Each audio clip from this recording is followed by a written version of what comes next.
আসসালামু আলাইকুম বন্ধুরা, সবাই কেমন আছেন? আমি বললাম বুদল বাজার একটা রেস্টুরেন্ট উদ্বোধন হয়েছে। তবে রেস্টুরেন্ট নামটা আমি এখন বলবো না। কার কার চাহিদা আছে নাম শোনার, শুধু কমেন্ট বক্সে বলবেন যে আমরা নাম শুনতে চাই বা যাইতে চাই। তবে আমি বলি বুদল মেইন বাজারের পূর্ব পাশে। তা যিনি করছে উনি কিন্তু রুচিসম্মত একটা লোক, ওনার রুচি ভালো দিকে উনি একটা গ্রামের মধ্যে একটা সুন্দর পরিপাটি করছে। উনি শহরে করতে পারতো, তবে ওনার রুচি মনে করছে যে গ্রামে করলে গ্রামের মানুষকে কিন্তু সুন্দর উপভোগ দিব বা সুন্দর কিছু বিনোদন দিব বা সুন্দর একটা পরিবেশ দিব। এই হিসেবে উনি একটা প্রাকৃতিক পরিবেশে কৃত্রিম ভাবে কিছু ঘর দুয়ার করছে।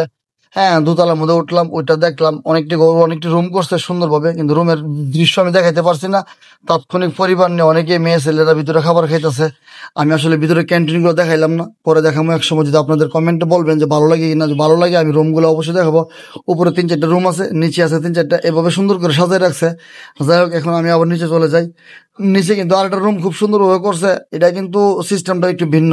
আমি ঢুকলাম ভিতরে, দেখেন এক পাশে ফ্লো করবেন টেবিল, আমার আমার চলার বাম পাশের টেবিল, এখন আমি দাঁড়াইছি, আমার ডাইন পাশের টেবিল, ঠিক আছে। আর বাম পাশে কিন্তু ফ্লোরে বসার ব্যবস্থা। আসলে ফ্লোরে ক্যান্টিন সিস্টেম করছে, এটাও আমার কাছে মোটামুটি রুচিসম্মত। সুন্দর চাদর টাদর দিয়ে গুছানো, একদম ফ্লোরে বিছনা টিছনা দিয়ে রাখছে, শোয়ার ব্যবস্থাও আছে। তবে আমি একটু বসে দেখি কি অবস্থা, কার কাছে কেমন লাগে জানি না। আমার কাছে মন চাইছে একটু বসলাম, বওয়ার পরে দেখলাম আমার মাথাটা দেখা যায়। তবে এখন একটু চিন্তা করলাম যে মাথা দেখা গেলে তো আরেকটা ক্যান্টিনের লোক, একটা পরিবার নিলে দেখবো। যাই হোক, এটা ওনার কোম্পানির ব্যাপার স্যাপার। বাইরের দৃশ্যটা কিন্তু দেখার মতো, সন্ধ্যার সময় বিষয়টা। কার কাছে কেমন লাগছে এটা কমেন্ট করবেন। আর কেউ যদি এই ঠিকানাটা জানতে চান বা নাম জানতে চান, অবশ্যই কমেন্ট করবেন। ধন্যবাদ সবাইকে, ভালো থাকেন, আল্লাহ হাফেজ।